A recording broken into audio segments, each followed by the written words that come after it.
going on, guys? Welcome back to Commish'd, where we're going to be talking about wide receivers today, the coveted position. We're going to be breaking down the top 15 wide receivers that we've been seeing, and then we're going to be introducing another new segment like we did last week. We're going to be taking on hide and seek, where some of the late round steals that you can try to find. Some of them, aren't going to be, I guess, crazy steal. We'll go over when you see the list. But Tom's going to be breaking down the top 15 wide receivers. Yeah, jump right into it. Episode 3 already. I know. Flying by. Crazy. But I think the consensus number one receiver that should be number one up everybody's board is Justin Jefferson. Yeah. You can't go wrong with him. He catches everything that's thrown at him. He's an animal. Yeah, that gritty is too clean. Best gritty in the league. Yeah. Him or Jamar, I would say. True. I mean, there'll be another episode. We'll talk about gritties. We'll rank celebrations. Where does Gesicki land for the gritty? He doesn't land anywhere. It's non-existent. So that leads us into number 2, though, with Jamar Chase. With Joe Burrow as his quarterback, number 1 receiver there. Again, you can't go wrong with him as your number 2. He's going to get the ball. Yeah, I'm not worried about the injury from last year either. I mean, he came back earlier than he was supposed to, and he still was a freak. Yeah. He did even better the last couple games than he did earlier in the season. So I have no concerns with that. He'll be fed the ball, so yeah, you can't go wrong. He's a lock, I would say, at least 2. Number 3, this one, there's a few different guys you can plug in. I personally have Tyreek Hill at number 3. With Tua Tagovailoa, he throws the ball to Tyreek a lot. He's a good safety net. He's so fast. He's the cheetah for a reason. Yeah. He had a phenomenal year last year as his first year with Miami in that system. So I think it's going to be even better things to come this year. And even having Waddle on the same team as like a double threat, it gives him a little bit more room on the field too. Yeah, that's one of the best duos in the league, I think, personally. Oh, yeah. But yeah, I like Hill early. I mean, I know you have him before Cup, but he's the type that he's an animal. He'll put up 38 points, or sometimes he'll only have like 8 points, but you got to deal with those 1 or 2 freakish games where he might not perform, but he's going to have crazy games. I can see it this year too. Same thing. If you want to see him have a couple really, really good games and then trade him for 2 or 3 wideouts, do it. Yeah. But yeah, I like him above Cup too, like you have him. Yeah.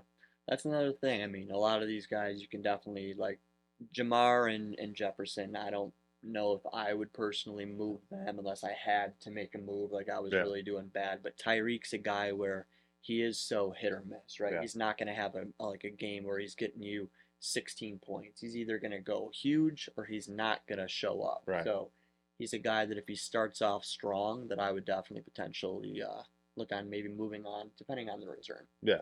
Right. Yeah, it's a huge part right there.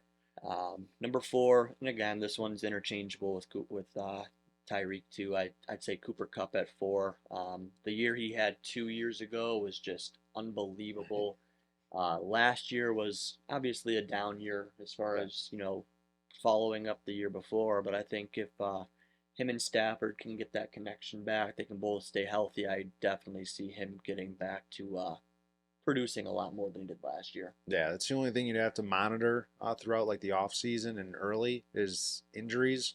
Because I know even with Stafford, I don't know if they have a set timetable, and I don't know if Kupp is as good without Stafford. Right. Yeah. So that's the only thing to monitor. He needs somebody to get the ball in his hands, right? And he's obviously their best option. I don't really see anybody else close to him. So he's gonna be Stafford's safety net, and he'll get you your points for sure. Yeah. Number 5, I have Stephon Diggs. Obviously, there was some off the field controversy going on in Buffalo this year with him, but hoping they have that resolved, especially for fantasy purposes. I personally still feel really comfortable taking him at 5, 6, right in that range. He's a baller. You're gonna get he's gonna get you a ton of tutties. He's gonna get the ball. I think this year with the controversy, he's gonna be asking for the ball even more too. So it's just going to help you for fantasy. So I don't think you can go wrong with Steph Diggs there. Um, Next up, I have Devontae Adams. Obviously, he's going to produce no matter who's throwing him the ball. He's just that good. Yeah. So, I have him at 6. What do you think about Devontae this year? I like him a lot. Last year I traded a lot for him, and Yeah. he was my league winner. Yeah. He's gonna have same thing kind of like with Hill. He's gonna have a couple games where he maybe doesn't produce what you're looking for where you draft him at, Yeah. but he's gonna have those massive games where he's having 30, 40 points. And I I would almost take him before Diggs, Yeah.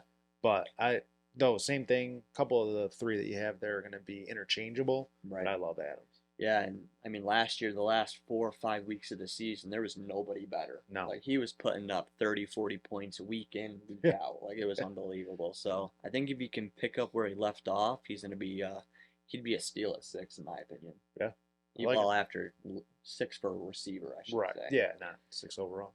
Um, Next up, I have CD Lamb. Obviously, there's a lot of receivers in that system with Brandon Cooks, Michael Gallup, but I think CD Lamb, he's just a game changer. You Yeah, know, he's Dak's guy. He's always looking for him. I think he's solid. yeah. I mean, I like him.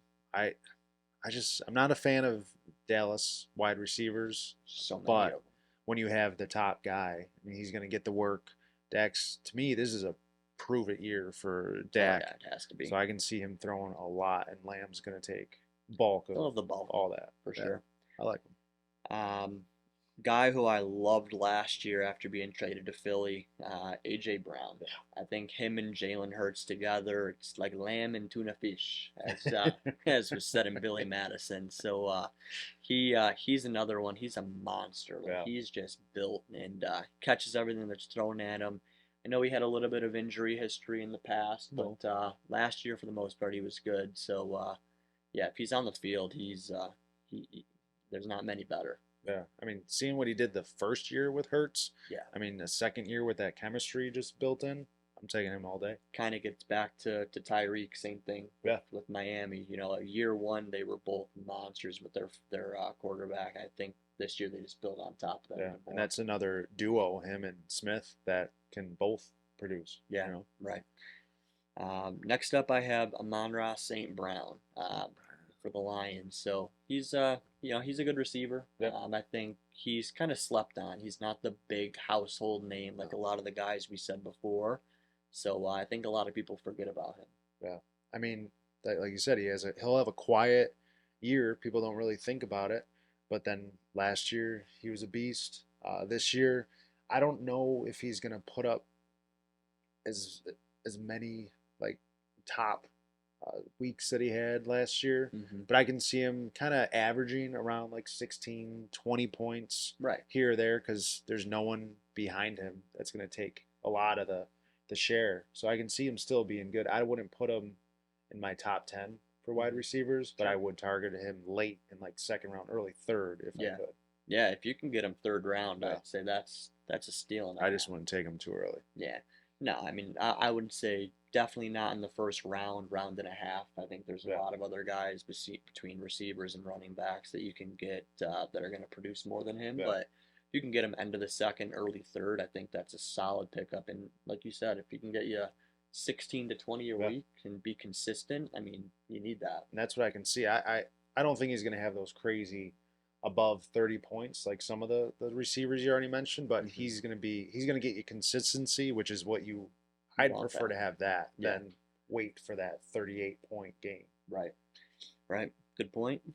Next up, I have Garrett Wilson on the Jets. I think with Aaron Rodgers going there, having a proven quarterback, I still see Garrett Wilson as being their number one threat. As far as receiver goes, even with some of the guys that Rodgers brought there, I think those two together are going to be really, really good this year. Yeah, I could see him getting a ton of targets. Yeah. I mean, anytime you get your number, technically, yes, he's the number one, even with Lazard going there. Yeah. Aaron Rodgers is a huge upgrade. Oh, But- absolutely. I mean, Over it's- anybody they had Yeah. last year. So I can see him. He'll probably shoot up in the top. I could see him in the top 5 Yeah. by the end of the year if Easily. they can build on. Yeah, definitely. Next person up, we kind of talked about in the beginning as being kind of the two-headed monster in Miami. It's going to be Jalen Waddle. He's another one who's, in my opinion, super underrated. Not many people think about him, but I mean, he is unreal. He's quick, he's elusive, he's really, really good in the slot. I think if Tua can stay healthy and kind of hit him with those short passes, let him run with it, Yeah, he'll definitely start racking up the points too. absolutely. I mean, that's something where with Waddle, I'd rather have him than Hill if I could, round one, take one of those top receivers and then Mhm. two, and then all of a sudden get Waddle on the turn. I'd rather have that than Hill. Definitely, definitely. We have Devonte Smith next. He again last year had a really really good year with Jalen Hurts. I think another year them being together and him having AJ Brown there too, Yeah, taking some of that double coverage leaves him one on one with a lot of times. I think he'll be really really good. And he just seems to get open. yeah, He's anytime he catches a pass, he's doesn't seem like there's anybody within a few feet of him. yeah, and that's huge with AJ Brown there now. I think that helped him be even better. Oh, absolutely. Yeah. He was good before. Yeah, Just having another he just another needed that. stud there Yeah, just opens up the field even more. right. Yeah. Next up, I have two guys that I'm between. Right. Yeah, I have T. Higgins. Obviously, he's the handcuff there with Jamar Chase. yeah, He's Burrow's second option in most cases. But another one that I have that I think I like a little bit more is Debo Samuel in San Fran. yeah, Really seems like no matter what quarterback they put on the field in yeah, San Fran, they're all going to produce relatively similar. And I personally think if Brock Purdy's healthy to start the year, I think he'll be in there. And it seemed like yeah, him and Debo had a pretty good connection. He's another one where he's just a threat with the run after the catch. yeah. I like any kind of gadget receiver like Oh yeah, that. He takes handoffs. I mean, he can do it all. I yeah, mean, I would put him a little bit higher up, hmm possibly. yeah, I mean, I would put him like right above St. Brown, in my yeah, opinion. yeah.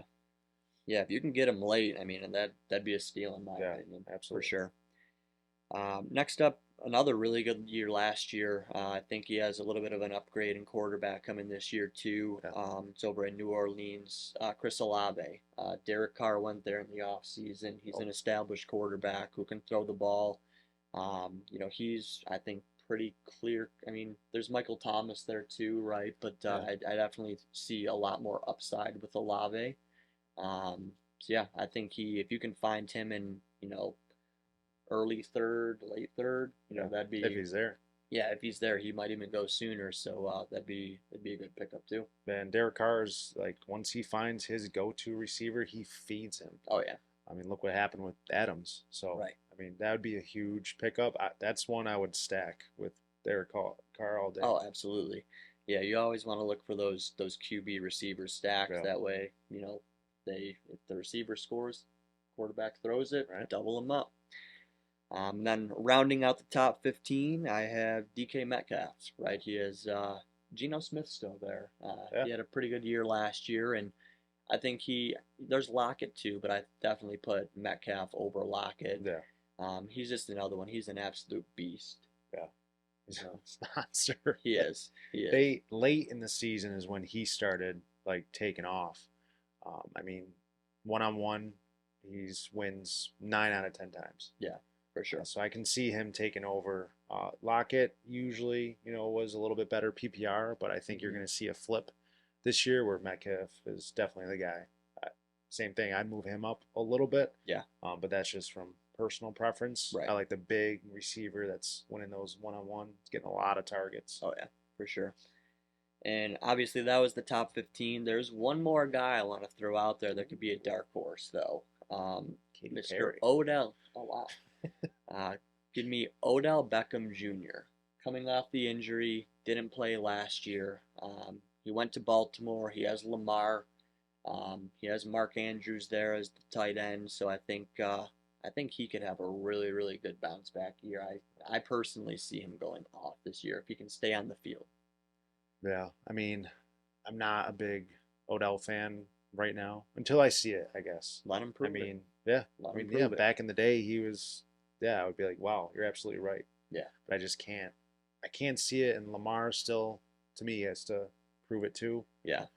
But yeah, I'll probably eat my words by the end of the season. Maybe they'll be the top, I could see them helping each stack to other, have. right? Yeah, I mean, Odell or Lamar's never really had. I mean, he had Hollywood Brown, but he's never had like true number that one. true number one receiver. I think if Odell can come in healthy, come in shape, want to be there, like show that he wants to be there and play to the best of his ability, I think they could benefit each other. They could both have a monster year. Just keep them away from the boats. It'll be good. Keep him off the boat.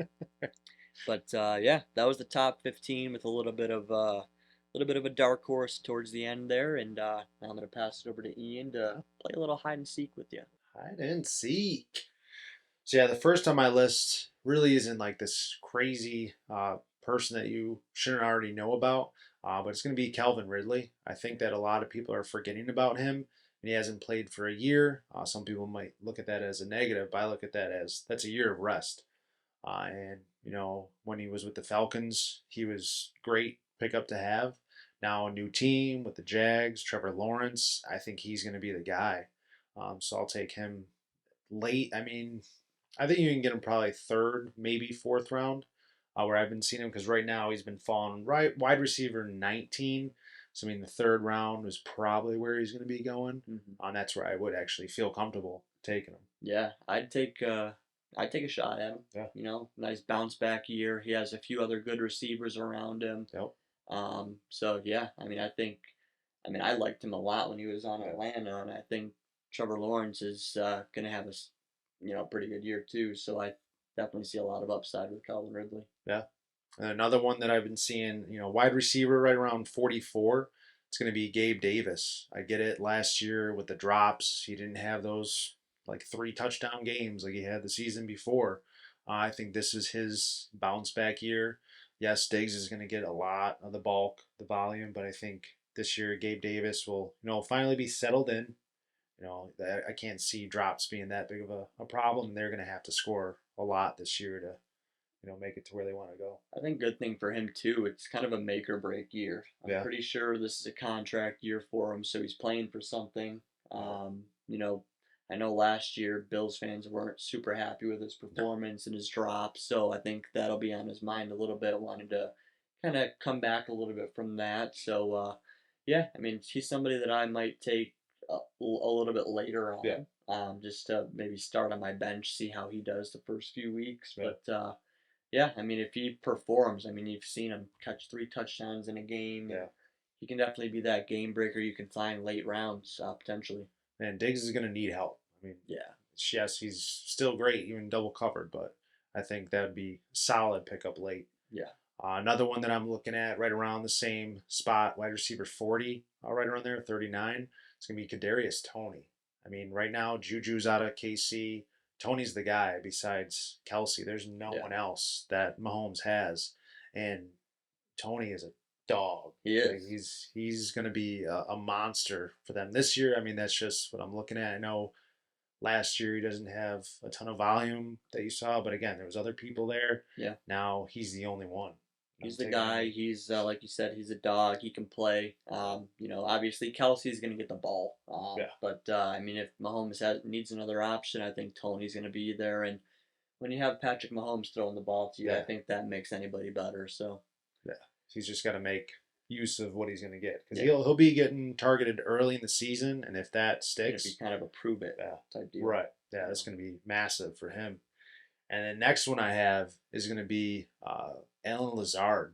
I mean, I'm taking that chemistry from Green Bay with Aaron Rodgers. I get it. Garrett Wilson's technically the number one, but I could easily see later on in the season because Rodgers is the type. If he's frustrated with his receiver, if Wilson isn't performing, that's going to be Lazard's filling in all day, and I'm taking him as late as I can. And right now he's falling in at wide receiver 48. So he's another one you can try to grab late.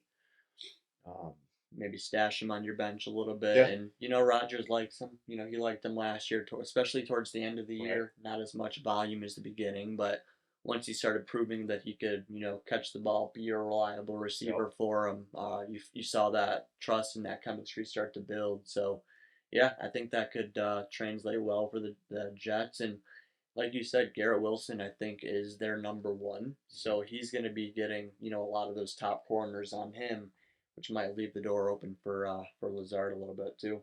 Yeah. And then another one, new team, it's Adam Thielen. He's fallen in wide receiver right around 51, and he like late 50s wide receiver. I love him. He's gonna be with the Panthers. Again, DJ Moore's gone, so Yeah, I think Thielen's gonna get a lot of looks, a lot of targets, and he's proved that he can be solid in the red zone. especially the red zone. Right, and that's where he thrives a lot of the time in the years. So you want that for PPR. That's going to be huge. Just how often will the Panthers be in the red zone is the only issue I see. Right. But Right. I'm high on Thielen. Yeah. I think, especially with a nice young quarterback being in there, he's going to want to start to prove himself a Yep. little bit too. So Thielen's been in the league a few years. He can be a nice safety net for him. Yeah. And then another one, it's Michael Thomas. I know with injuries he hasn't played, a full season. What, 2 years at least? Yeah. Get it, Olave there, but with Derek Carr, if Thomas can stay healthy, that's huge. That's going to be a security blanket for Derek Carr. Same thing, like I said earlier, he feeds his receiver that he's comfortable with, and if they can build that chemistry and he stays healthy, it's going to be a huge pickup late because a lot of people don't want to touch him with the injuries. That's how I am. I'm not huge on Michael Yeah. Thomas. He's a guy that I'm saying, hey, prove me wrong. Yeah. But I mean, if he can stay healthy, you saw what he used to do with Drew Brees there. I mean, No. he was an absolute monster. So I mean, if he can get back to even partial form like that, he could definitely be good. But for me, he's kind of on my, I want to stay away from unless I kind of handcuffed and I have to take him. But I'd like him to prove me wrong for Yeah. sure. Yeah, if you can get him late, I mean, where there's no risk, Yeah. seventh Stash him round. away on your Yeah. bench for a while, see how he Absolutely. does, and if you have to drop him or you have to slide him in, he's there. Yeah, I mean, I would take him before I took a late round quarterback. Oh, absolutely. Why not? There's no risk taking him late. And then next one I have Robert Woods. I mean, he's fallen in wide receiver 79. Wow. So you can probably get him pretty late. Yeah. And I mean, Houston's gonna be down a lot. Yeah, they stink. He'll probably become their number one wide receiver. I get it. He's old, Yeah. but he's still a baller. I mean, he proved it when he was with the Rams. He still has a lot left in the tank. I get it. He's another one with injuries, but anyone I can get that could potentially be a number one wide receiver on a team that's going to be probably having to score a lot because they're down early. Yeah. I'm going to take him. Someone I'd definitely take a flyer on, Yeah. right? I mean, he can catch the ball as long as he can stay healthy. He's somebody who I would definitely feel comfortable, saving a spot for him on my roster, Yeah. especially getting him in the 70s. Yeah. As receivers. I mean, I think that's a steal for sure. I could even see him some leagues maybe even going undrafted. So take him as your last pick if you could. Yeah. And then my last one is going to be wide receiver number 72 that's fallen right now with Indy. It's Alec Pierce. Okay. He had a very quiet, rookie season last year. I think he only had like 560 yards or something like that, maybe a couple touchdowns. I get it with Pittman there being the guy, but I'll take the next man up, especially with a new quarterback, a new system that's going to be in place there. I like what I saw, especially late in the season with him. He can stretch the field. He proved that a couple times last year. Same thing. If you can get him as your second to last pick or last pick, sure. I don't see many people even knowing who he is. Right. Yeah. So you could take him probably as your last pick. That's a good point. And I mean, that's a good last pick. A lot of people for their last pick, they're saying, just give me whoever, give me a defense, give me a backup tight end, backup quarterback. But if you can secure somebody like Alec Pierce as your last pick, second to last pick, and he has a lot of upside, right? So I mean, last year there was just a small sample size. I think, I think it could be a breakout year for him for sure. And a lot of these guys are just when you need them to fill in, if you're like hurting for a flex, that'd be an okay option. Or if they go off a game or two, trade them. Right. Someone will take them. Get back for them. Yeah. Use them for bye weeks, right? So yeah, it's a nice piece to add for sure. Absolutely. But hey, that was it for episode 3, talking all about wide receivers. Obviously, just like every time we talk, be sure to like, subscribe, give us any feedback that you have. We appreciate all the feedback that we've already gotten from you guys. Yeah. But again, if we ain't your commish, stop being a bitch.